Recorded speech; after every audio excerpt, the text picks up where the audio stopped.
I'm trying to better my relationship, better my connection with my wife. I want us to trust each other and have openness and intimacy with one another. But she says she doesn't believe my changes. She thinks it's manipulation. Man wrote, my wife claims that I'm manipulative, that I'm not honest, and that I still don't understand the problem. I don't know how much time and opportunity I have left, but I know I really need help. And that's why he's here. This direct feeling of being controlled, whether she's bringing this manipulation into the situation, whether she's seeing it in a certain way, or whether we are being manipulative and maybe not even knowing it, or maybe we're only aware of part of the manipulation. Cynthia, why would a woman say that she feels that he doesn't understand the problem, that he's not being honest, and that he's just manipulating? Why might she feel that at first blush? Yeah. Women, I think they are pretty hard wired to look for or be super sensitive to, is someone trying to manipulate me? And I say that as a shadow side or a blind spot of the feminine because that is can be a modality that women really practice together. There is emotional manipulation amongst themselves. And we could also say that women can be super sensitive to all the different layers of emotional dynamics. And so maybe there is something that feels like it's not quite the chess piece that's moved into place. What she really needs to have then in that situation is stamina with, hey, everything's not perfectly in place, everything doesn't feel perfectly aligned. And there's movement here, there's shifting here, there's changing here. Do you think that she's aware, or most women are aware? You said there's manipulation that goes on with women. Well, first of all, say more about that. How so? Yeah, so I would say, with much chagrin, women are pretty well versed in being able to say one thing and really mean another. And this can be something that happens in the workplace or among friends. And you could say it's a people pleasing lean. You could say it's the way they establish hierarchy. You could say it's really unconscious, but that is a really classic thing that often even arises among women, among friends, of I say one thing but I really mean another, or I'm even like build up another woman but in the back of my head I'm being super judgmental of her. So, how can that affect what we talk about and what we teach with level three relationship beyond just the instinctual, beyond just the verbal, but the open heartedness, the vulnerability, the building love one day at a time together? How can that tendency to say one thing and believe something else, how does that trickle into relationship that you see? Yeah, I love the like bringing it back to the heart and the masculine eye. So, yes, can women pick up on subtle nuances of things really well? Yes. And is a lot of her saying, I'm feeling manipulated, even a projection on herself of something she's judging herself for, something she's scared of herself for. Uh, and it's a she's saying, I don't trust you, but really what she's saying is there is a part of her that she doesn't trust in herself. Yeah, or both, or we're unaware of what that piece is, right? So part of the work here that you guys are doing is to know every part of yourself, to know what's behind the curtain, either for you or in relationship where you don't have skills. So let's explore this today. I would definitely love to hear, are you facing a challenge like this where it seems as though she feels you're manipulating things or you're not sure why that she's saying that? Let's take a look at this. So, in particular, there's an excerpt from No More Mr. Nice Guy by Robert Glover. This is on my Kindle. It was page 22 to page 25. No more Mr. Nice Guy. He began with, "What's wrong with being a nice guy?" Well, we might be tempted to minimize the problem of nice guy syndrome, he writes. After all, how can being nice be such a bad thing? We might even chuckle at the Marvin Milquetoast behaviors of these men as portrayed in comic strips and television sitcoms. Since men already represent an easy target in our culture, the caricature of a sensitive guy might be an object of amusement rather than concern. And over the next 3 pages or so, I asked for a summary. I actually went to ChatGPT and asked for a summary. I copied and pasted the next 3 pages. And here's the quick summary. The nice guy syndrome isn't about actual niceness. It's about a dysfunctional belief system.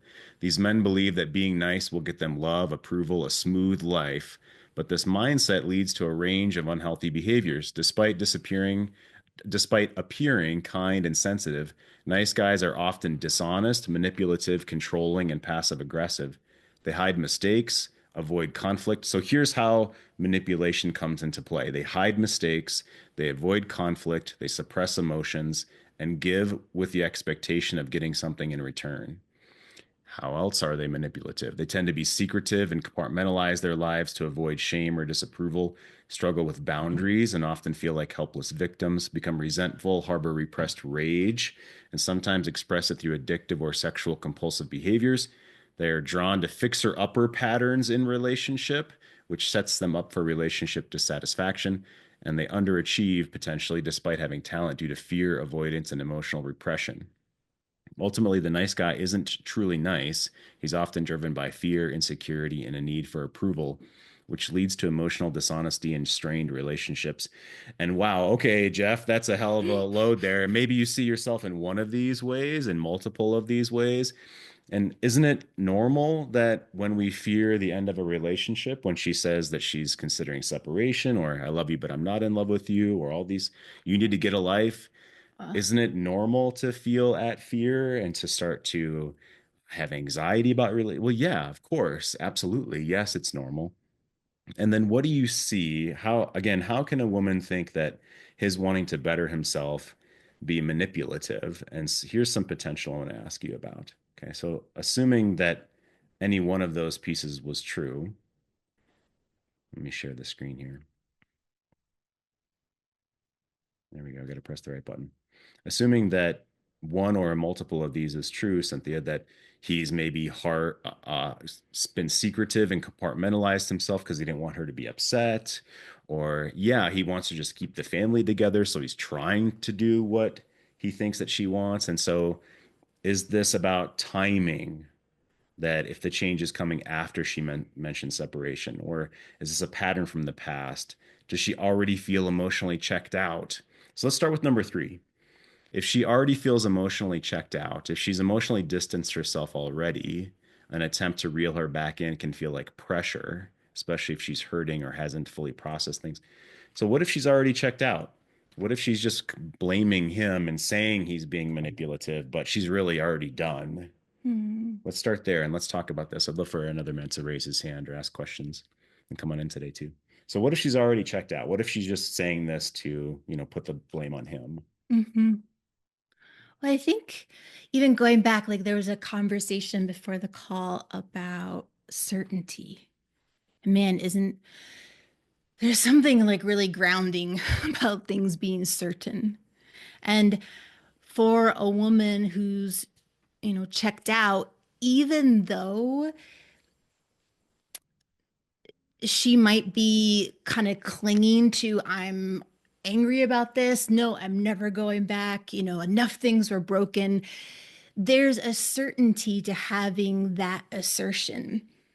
And it feels like a solid fence post to hold on to. Whereas opening that, oh, things could shift and change, things could get better, I could open again. There's so much uncertainty in that and what she might feel and experience, lose, that it becomes distasteful for her. Uh, and that could be a really positive thing that she's willing to move into uncertainty of things growing and evolving. And it also could be that she is almost addicted in her life to feeling like doors need to be shut. I need to feel on solid ground. I'm cutting this person off. That gives me a solid sense of myself. And uh, she doesn't want to risk anything that would feel more vulnerable. So whether she's closed the door or not, we don't know. One question that we hear a lot is, well, if I give her space, is she going to come back around? Or how is she going to see my changes if I keep backing away? Number five, she doesn't trust the motives yet. If you're changing for real, this is going to take time. Over versus number four, if you're just trying to fix it instead of actually listening for longer term change. How do we know, or what is it about her, what is it about space that might give her a chance to reset that dynamic? Yeah, I think, and man, it makes so much sense of how giving space could feel really uncertain and incongruent, uh, almost as if the ocean she's put between the two of you, she could just keep creating wider and wider.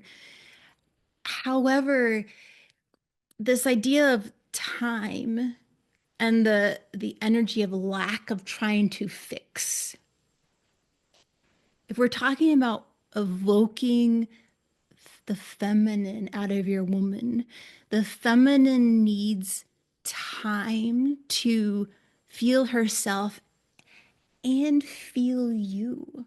Maybe feel you in a different way and even feel how you are shifting things even on a very physiological, if not heart centered place in yourself. And for her to feel that is the basis of her getting to lean in, to feel trust. And again, we could say in her masculine, we would want that to happen really quickly. But if we're talking about the feminine, evolution takes time.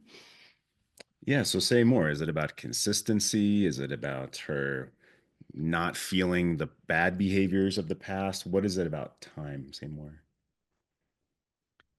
Yeah, it's well, it's not feeling maybe what felt restricted in the past or trying to put her in a box or trying to make something happen really quickly.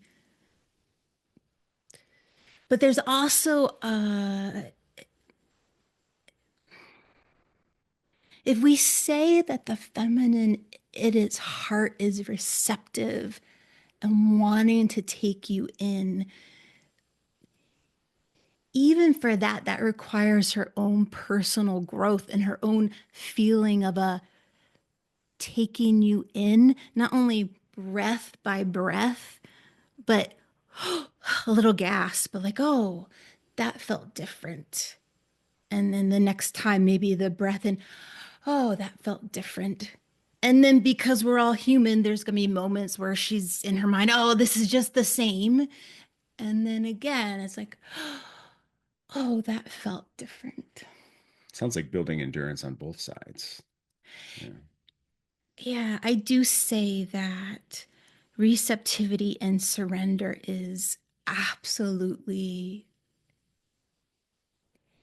muscle.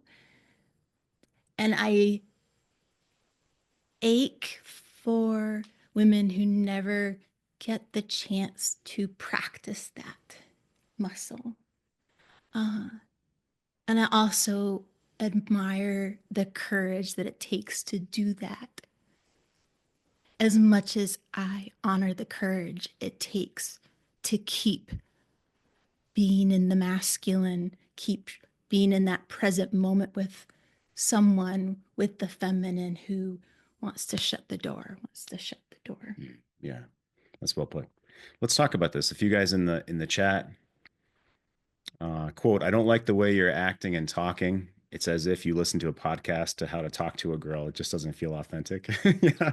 What would you say about that piece? I mean, it certainly depends on him and her, and there's individual dynamics, but this don't be my therapist, or you read that in a book, or this doesn't sound like you. This isn't authentic. I don't like the way you're acting. I mean, especially if she's not trying to meet in the middle, we have to take that with a grain of salt. But what are you seeing there when there's this test, this accusation? So, I mean, at first, that could just be her experiencing something different and it's uncertain because it's not known. And it almost has more comfort for her to like, let's just keep the same patterns and I can be angry and staying the same is can be a comfort zone versus the, oh, there's something changing here. And there is a there's a way that like, hey, the masculine can talk just from here, the head space, or the masculine can talk from the head and the heart space. And some women are really tuned into that. And if it's just the head, it will feel like she'll might categorize it as manipulation. Just like I would imagine with a woman, if she's talking at kind of level two, my therapist told me to say this, and it's just coming from here without any emotion, it will feel off. And like there's something deeper there that she's not sharing. Yeah, that's well put. Who can relate to this? Come on in. Yeah, like I said, we kind of like going back to some of the stuff from the book.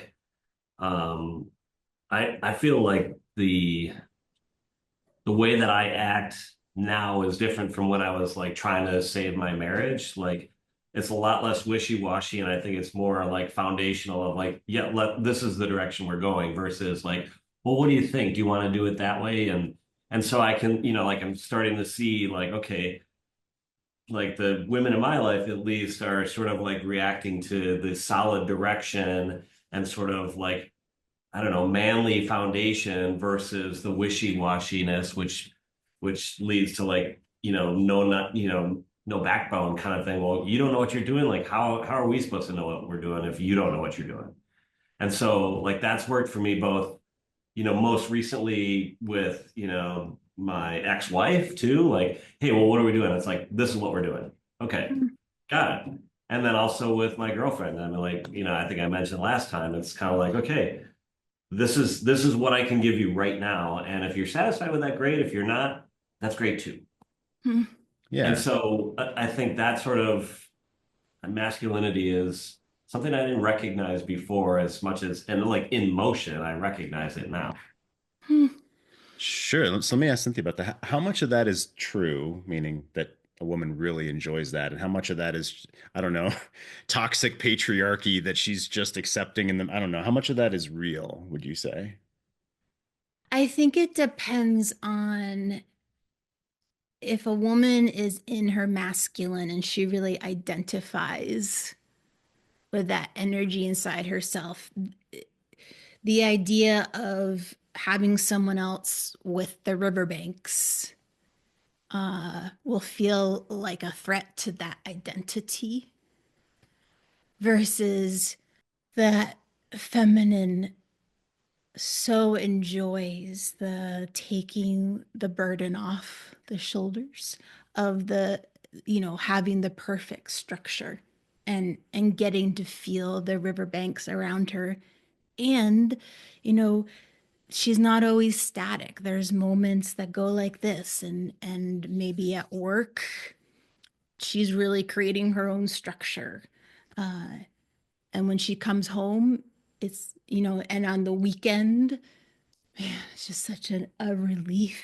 Women enjoy feeling empowered, and as much as they enjoy softness. And so they are breathing those things in and out. It just depends on what hat they've hung on Hmm. those feelings.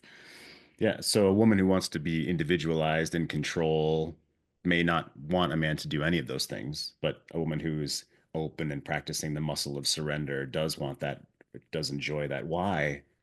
Why does she enjoy that? So I agree, of course, Bill, right? And this is what we talk about. So why does she, in that moment of the release of surrender, of wanting his direction, what about it does she enjoy? having like hyper focus versus diffused awareness. And when a woman is feeling your riverbanks, she's allowed to go more into that diffused awareness. And that's a lot less actual stress and pressure on her physical being. Whereas when she's in her own hunter mode, that's fine, but the shoulders are more tense. Her energy is like, okay, I gotta stay aware and on top of things. And even as I say that, that can feel powerful, but man, are there muscles just clenching in me, and I can feel the exhaustion Hmm. of that. Sure. That makes sense. Yeah, Um, this idea of your growth feels like manipulation to her, yeah, or yeah. it's funny because I'm sort of juxtaposing the thoughts here with the as a separate thought, the nice guy, all those nice guy characteristics. I have to say, I never could relate to the nice guy because I've been open, transparent. I've had the opposite problem. I've expressed anger too many times, tell her what's on my mind. I paid the price a lot for that. Now, putting that aside, I don't think there's anything. I get the first part of this. Wife doesn't believe my changes, not because I'm manipulative. I don't think she thinks of anything about me manipulative because I've never had the nice guy tendencies. The problem where I am right now is it's again the standard thing of can't forget the past, just can't forget the past and not convinced that no matter what effort I make, and there could be lots of good interspersed, but there's such heightened awareness about the idea that my nature is my nature. And to her credit, she'll say, yeah, there are things that I do that obviously have bothered you, that you don't trust me. She takes it, she'll at least give uh, verbal, she'll give she'll give some acknowledgement of her role. It's a lot of lip service, I think. A lot of the blame still comes on me. Mm. So there's just this sense that things aren't really going to change. And because of that, I can't trust you because of the past. Like the changes that you're making, there's lots of good interspersed, but inevitably you will revert to some level of anger, resentment, or mistrust of me. Um, yeah, and I mean, I told her there are going to be bumps in the road. I'll never promise that I can never get angry again about something. I'm learning more and more that, this whole polarity issue and what I need to do to kind of put it all aside, get rid of it's again, it's a lot of what I have to do is just get back to thinking, looking at my thoughts, not believing what I'm thinking because of the feelings that it generates. So I'm really zeroing in on that. I've been doing a much better job. There just are these anchoring points of the past that she just won't let go. And there's no way you can, have any rational discussion about it. But what about all the good in between? Like it doesn't really matter. And so that's the frustrating thing, not the idea that I'm being put into a category of being manipulative, but just that, Yeah, that it'll that never makes change. sense. Yeah. That makes sense, and I appreciate you saying that. And your edge of looking at your thoughts is the story my mind is creating true is perfect. That is, in my opinion, where you are, which is great. So, how much of the she believes my character won't change is the story Yeah. versus how much she's literally saying that? Yeah. Right. I'm glad you brought that up because I caught myself. It was yesterday, day before yesterday. It was just classic. You can see yourself walking into this trap where she said something because I was recovering from some illness and I guess she knew it was on her to plan. We went to some event in the afternoon together, and that was good. Came back and she hadn't planned anything for the evening. So then she wanted to explain herself to me. She said, and I was like, again, feeling this tension because we're not. I had the story in my head. We're not progressing. We're still kind of in this comfortable, friendly. And in some cases, she'll share with me a lot of her frustrations. And so I'm still her person, right? We still have that look.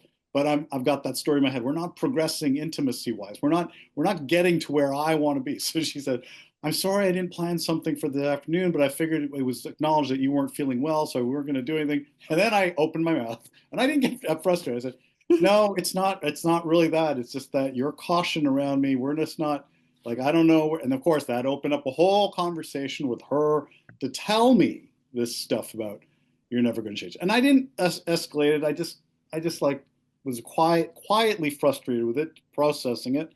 I went back later and told myself, no. And I actually told her in that conversation, okay, you want to, because we're going to Dublin next week, this coming week, for a trip. So there's a lot of anxiety on her. We're going as friends. She's making. I said, look, I have no agenda. I told her I had no agenda about Dublin. But unfortunately, this conversation that we had was kind of looking forward. It'll never change. I'll never be intimate with you ever again. I don't know how to change that. I know it's not fair to you, George. I know, and you may decide you want to look for somebody else, or we're going to have to. It's kind of we're bordering on this talk academically about separating and divorce, but it really isn't there. I said, look, okay, you can continue to say that. I'm just gonna go and be positive. Later on, I told myself, why do you fall into this trap? Like, so let me jump in for a second for sake of time. What's really funny is the two of you like to take out your intellectual dick and swing it around at each other. It's like who can fucking quote out of the book the most, and we're just friends, and it's like bap bap bap, like okay. But what I found fascinating was if I were you in that moment, and I just have to share, I want to share this with you because we've worked together. And she said, "Oh, I'm sorry that I didn't plan something for this evening." I would have went for intimacy, like right then. hmm. She was open. She was, basically apologizing for not doing enough or something. She wanted to please you in that moment. You didn't, and then you said, and then I opened my big mouth. I'm like, oh God, yeah, don't, and maybe you didn't feel good physically, but I was imagining you just bringing her close to you in that moment when she Oh, I said, know what would have happened then. I do okay, know. so tell me what the story is of what she would have. No, I mean, of Yeah. course, yeah, you can't. I can't truthfully tell you, although I Right. have had that experience.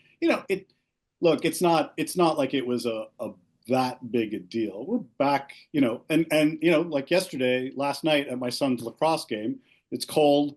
I put my arm around her. I'm doing those things that I'm going without any fear. I mean, she didn't react or respond to it. I caught my own internal feeling of feeling disappointed, but saying, no, I'm not doing that anymore. I'm not going to be disappointed. And then, of course, because I'm not disappointed, later on, she's coming closer to me again. Even on this Right. call today, while we're Right. talking, she texted me from work, a place where she's really busy. She's taking time to have a little exchange, which had not happened in a while, right? So I just look at those positive things and keep plugging away, Yeah. right? I think what I'm saying in all this is, yes, you can point out, what, George, why did you go there with a mistake? Mistakes, it's a process, right? What I just find fascinating is, based on where I've been and where I'm going, none of that globally can be seen as any kind of good or progress. It's still anchored to these single episodes, which in her head say, your changes, I can't believe your changes. Not that they're manipulative, but the nature can't change. Sure. And Okay. And so I want to make a point, and then I'm going to move over to yeah, Amin. So yes, I agree. Yes, we make mistakes. Yes, you're going to accidentally, open your mouth too much sometimes. Totally. Yes, I agree with all that. And if to progress her beyond this entrenched belief that you're never going to change, there needs to be practice of skill of moving toward one another, probably without either of you talking. And if she rejects the movement toward closeness, that's fine, and you don't have to talk. And then you know, hey, I'll see you later, and you go do what you go fuck off and do whatever else you were going to do in your life, and you see her later, and it seems as though she softens for you.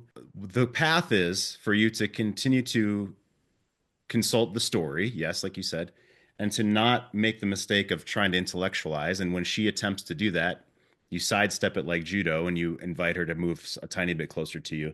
And you be friends in Dublin, and that's all fine.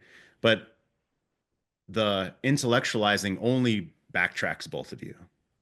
And you agree, that's fine. And everything that you said is totally cool for her. So for her to have any belief that things can be different, how are the acts of closeness without talking about it important? I feel in my bones the exhaustion of that. And but I think that makes me go to, if I feel into your wife, it feels like her reactions, responses, and story about you are, they're at like a somatic level. Like she was ready to be collapsed, intellectualizing about someone being angry with her long before she met you. And so this adult brain that we think as women we're using to, I'm never going to feel that again, only scratches the surface of the maybe much younger self, the little girl who physiologically had responses when people were angry at her. And I say that because at this point, it takes physiological exchange for her to feel something different because her mind map is not going to be able to find the different way, find the different map for a body that's wired a certain way, that's scared of someone being angered and won't know the difference until she actually physiologically feels different. Yeah, it's good. It's awesome. Okay.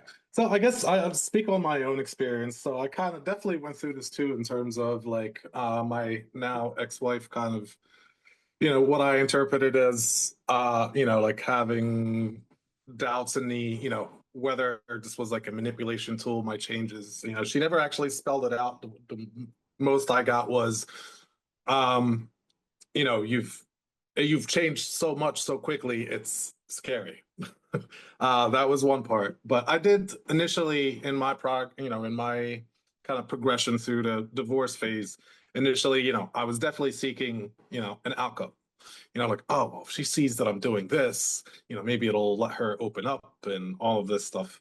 And so in that, I would say, whether it's, there is manipulation in that. If you're looking for, in my, kind of my view, if you're kind of looking for a specific outcome, well, you're going to manipulate whether you're aware of it or not. It's manipulative in a way. Once I moved away from that, and I checked out of the marriage at that point, and I said, you know what, I'm not stopping what I'm doing. I'm just now genuinely doing it strictly for me. Um, there was, I would say, an energy shift on her end, in that what I perceived is that, wow, like, okay, these changes are, there's something happening here. And there would be compliments and positive reinforcements on her end, but they also have to be willing to receive or be open to those changes.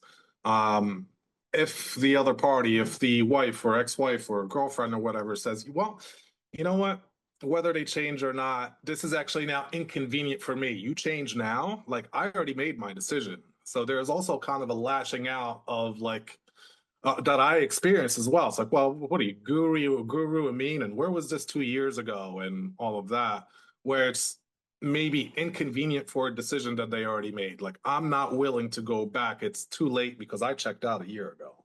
So that, that's a scenario, and that's one that well, from my interpretation, was my experience, and that's eventually she saw these changes as not, she kind of validated them through her eyes, like, wow, there's something happening here, but it's pissing me off because it's not working for my story, and I need to kind of, push them away. Yeah, that's well put, certainly. What are you hearing? What are you seeing? You've been nodding when Amin was sharing that. Yeah, it's inconvenient for her decision at this point sometimes. Yeah. Gosh, there's so much wisdom there. I think inconvenient is the perfect, precise word. Uh, And I think the fallacy there for women is they want, when they are experiencing uncomfortable emotions or feelings or disappointment or frustrations, they also want the simple answer.